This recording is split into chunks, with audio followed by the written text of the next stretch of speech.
Bonjour, donc c'est la recontinuation du Cool Lab 11, mercredi 25 novembre. Je vous avais parlé dans une précédente vidéo du système de passage entre l'image, son appellation, l'ordre des appellations et l'ordre des images, de façon à ce qu'on puisse raconter en clair avec des mots ABCD un film,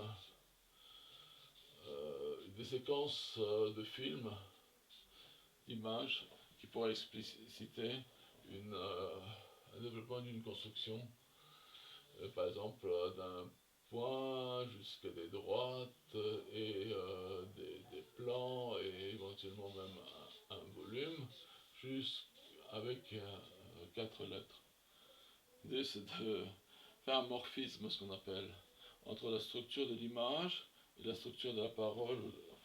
L'idée c'est que derrière cette parole, il y a une forme de logique, ou avec des prédicats, ou une axiomatique, qu'on peut simuler avec l'axiome du choix, l'axiome de l'existence, l'axiome du quel que soit, et l'axiome d'unicité. Avec ces 4 axiomes, normalement, on peut raconter toutes les formes de théorie, qu'elles soient linguistiques, des dessins, des volumes. Dès que c'est un système fermé, on peut lui appliquer ce truc et dire que les éléments qui sont là, qui deviennent des points d'un alphabet, font forcément des cycles si le système est fermé. Par exemple, si le nombre de ces points est fini, forcément à un moment donné, le cycle va répéter des points.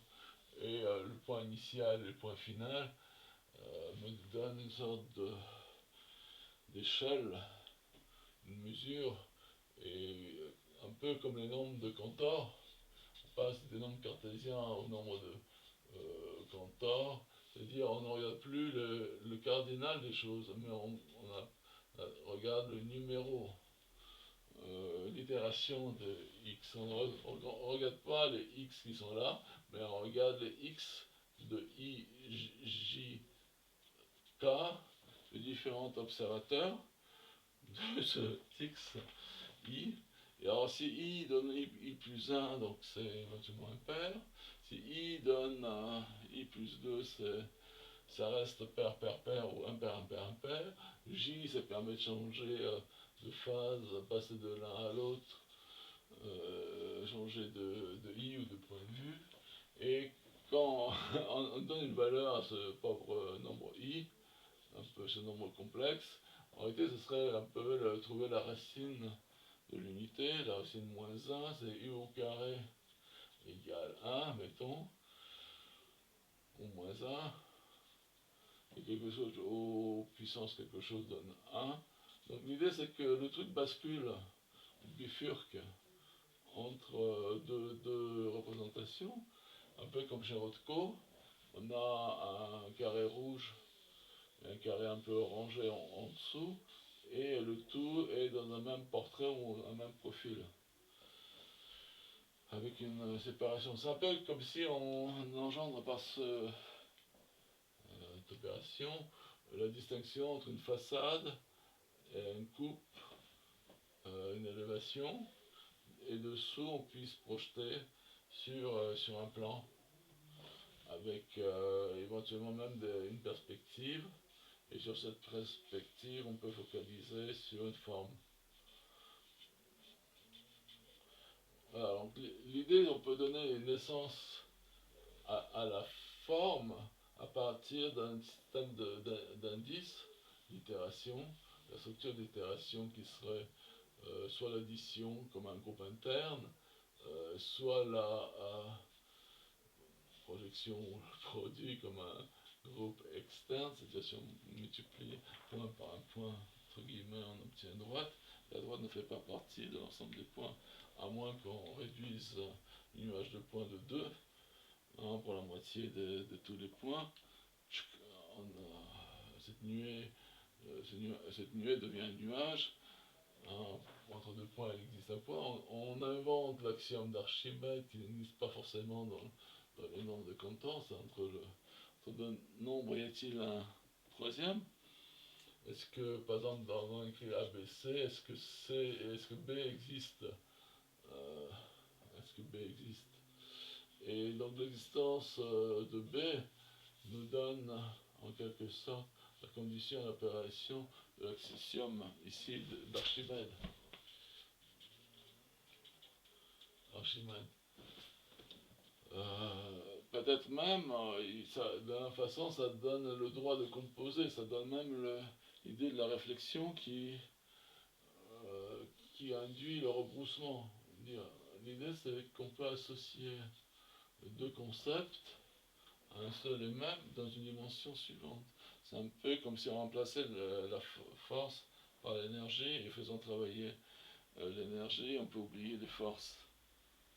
Ça peut se transformer, cette idée de l'intégrale par rapport à la dérivée. Donc, l'idée, c'est de donner une colonne où on définit toutes les dérivées, on ne sait pas de quelle fonction. À un moment donné, on définit les fonctions et leurs primitives, on ne sait plus quelle fonction. Et ces primitives, on les rend plus solides, rigides, grâce à ces graphes géométriques, algébriques, avec différentes courbures. L'idée c'est le triangle, le carré et le rond, que ne sais-je quelle forme ovale, tiennent en elles la vie, des changements de configuration de ce nuage de points. Sachant qu'on peut donc enlever de points pour en faire des droites. Donc ce nuage de points peut devenir un nuage d'impulsion.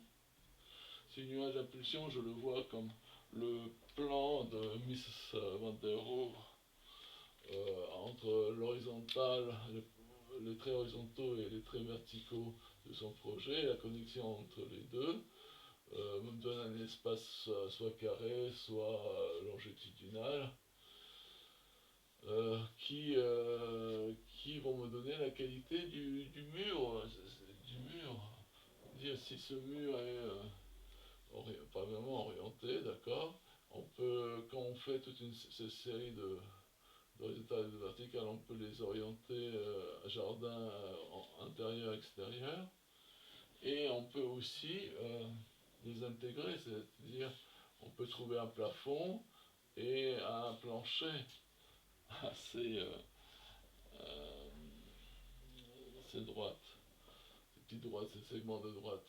Et d'un côté, les droites, on peut les réfléchir avec les bouts, comment elles se terminent, sur quoi elles se terminent. Et donc, si on regarde les terminaisons de ces petits vecteurs, on revient sur l'idée des discrètes. Les bouts, les diagonales, les bouts, les densités vont me donner la densité des relations que j'ai entre deux points. C'est-à-dire, je passe d'un champ de points à une distribution de charges de petites boules qui sont, elles, maintenant dérivables, et elles me pointent dans l'espace autour d'une certaine zone. C'est un peu comme l'atome de Bounty en physique quantique. L'idée, donc le nuage de points, c'est Schrödinger, c'est différentes quantifications possibles. D'un côté, on regarde les QL qualités, et de l'autre côté, on regarde les quantités, si on sait les compter. Alors si on sait compter, le truc est statique, avec un observateur à l'infini. Si on ne sait pas l'arrêter, on regarde les relations qualitatives, presque statistiques, entre les points rouges et les points bleus, en définissant les uns par rapport aux autres, comme par exemple la moitié au milieu, tandis que la quantité, c'est ma projection. D'ailleurs, toutes ces notions peuvent se projeter sur les côtés. Au lieu de regarder l'horizontale, on regarde un segment, le spectre, sur l'horizon des couleurs de l'arc-en-ciel. Pareil pour les verticales, on regarde le relief géologique, et en faisant le produit cartésien des couleurs et du relief, l'idée c'est de trouver une forme comme le produit, donc d'un certain spectre, et un diagramme sagittal de l'autre. Entre les deux, nous avons fixé une petite boule qui dérive, une mesure entre deux points, une échelle de mon cadre dans lequel j'observe mon nuage, avec un minimum, un maximum de gris. À partir d'un moment, je vois le nuage, d'autres moments, je vois la gouttelette. Donc, ces extrémas, max, min, et puis mesure moyenne, me donne un petit carré qui commute, et là je vais voir comment commute dans ce carré la différentielle, la dérivée, la mesure, l'échelle, et encore quelque chose que je projette ici sur le sol, sur la codimension, sur une dimension supplémentaire. Je prends le droit, si je suis en trois dimensions, d'ajouter une quatrième.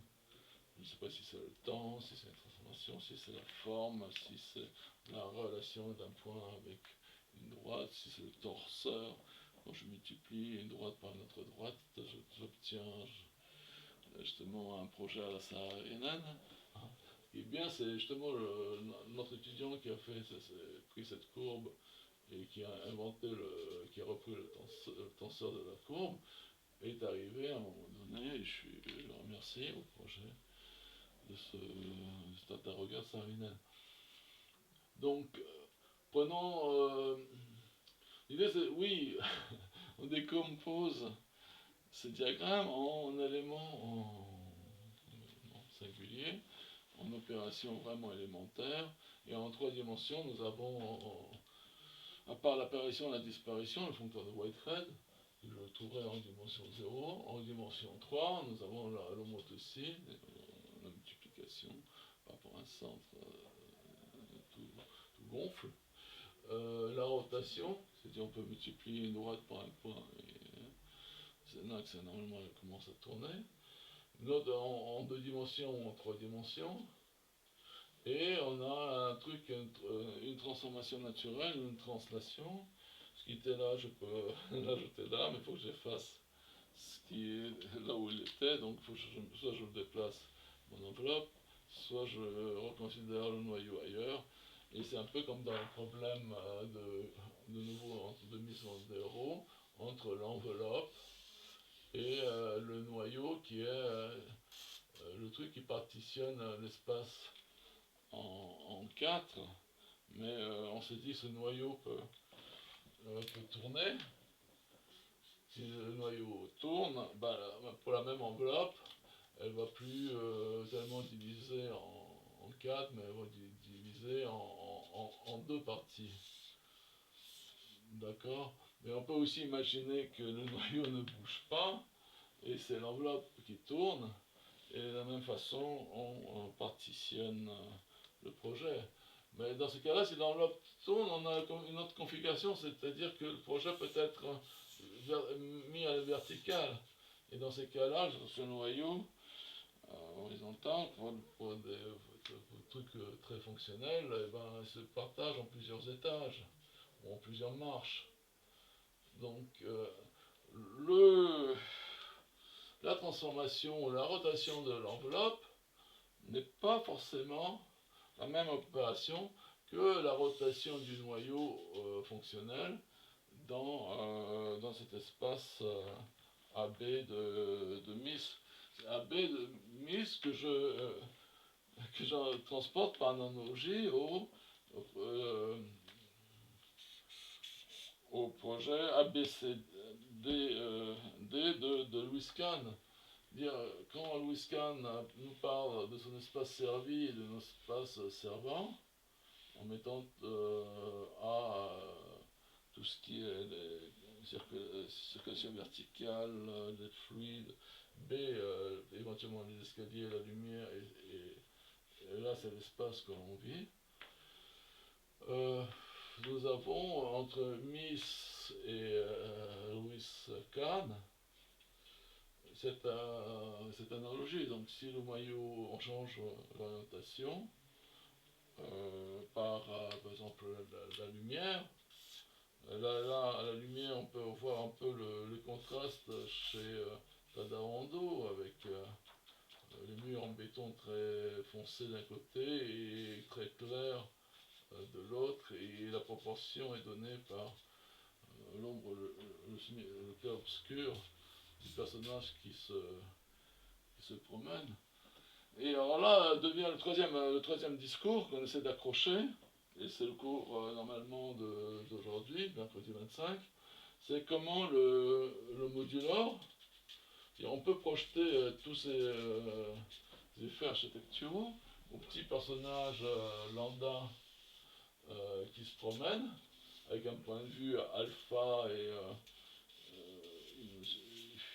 des conditions de subsistance bêta, plate, dans un espace en deux dimensions, et qui découvre la forme, qui découvre les contrastes en lumière, qui découvre les fonctions des noyaux par rapport aux enveloppes, qui découvre l'élévation, la façade et les coupes, et, comment il communique notre petit modular ici?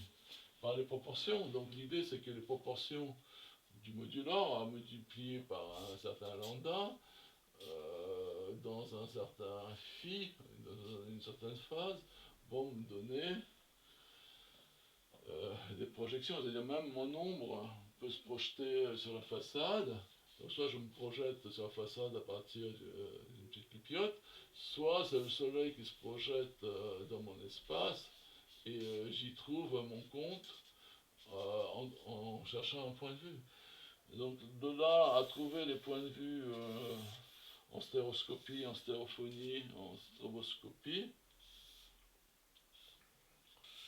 mettons là on voit en rouge, là on voit en bleu, ça me permet de coder par les couleurs les formes architectoniques que je perçois dans le volume.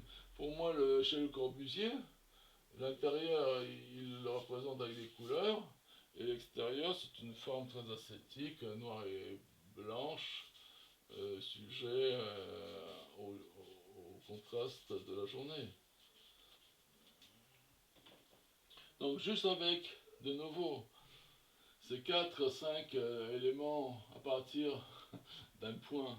Et pourquoi ne pas mettre le point d'architecture nouvelle de Corbusier, les 5 points pour lui, peut-être d'autres points pour Meyer, là 6 morts, pas de points, mais lui il optimise.